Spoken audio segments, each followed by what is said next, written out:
NEET UG 2024 ফলাফল ঘোষণাৰ পিছত কিছুমান পৰীক্ষা কেন্দ্ৰত বিসংগতি ৰিনিট হোৱাৰ সম্ভাৱনা আছে নেকি?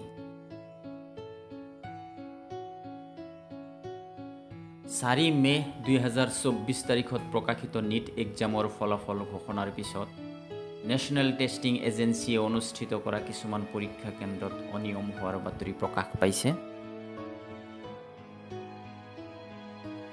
ছাত্ৰ-ছাত্ৰীসকলে যাতে কোনো কাৰণতে অন্যায়ৰ সন্মুখীন হ'ব লগা নহয়, ন্যায়সংগতভাৱে সকলো ছাত্ৰ-ছাত্ৰীয়ে বিভিন্ন চৰকাৰী চিকিৎসা মহাবিদ্যালয়ত নামভৰ্তি কৰিব পাৰে, তাৰ ব্যৱস্থা কৰিবলৈ অভিভাৱকসকলে দাবী উত্থাপন কৰিছে।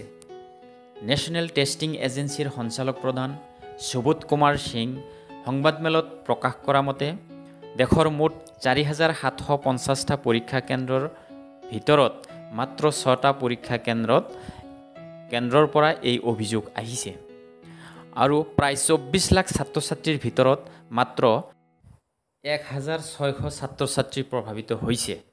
কিছুমান ছাত্ৰ-ছাত্ৰীক গ্ৰেছ মাৰ্ক দিয়া হৈছে বুলি জানিব পৰা গৈছে। গতিকে সমগ্ৰ বিষয়ৰ ওপৰত সঠিক তদন্ত কৰাৰ বাবে এখন কমিটি গঠন কৰা হৈছে।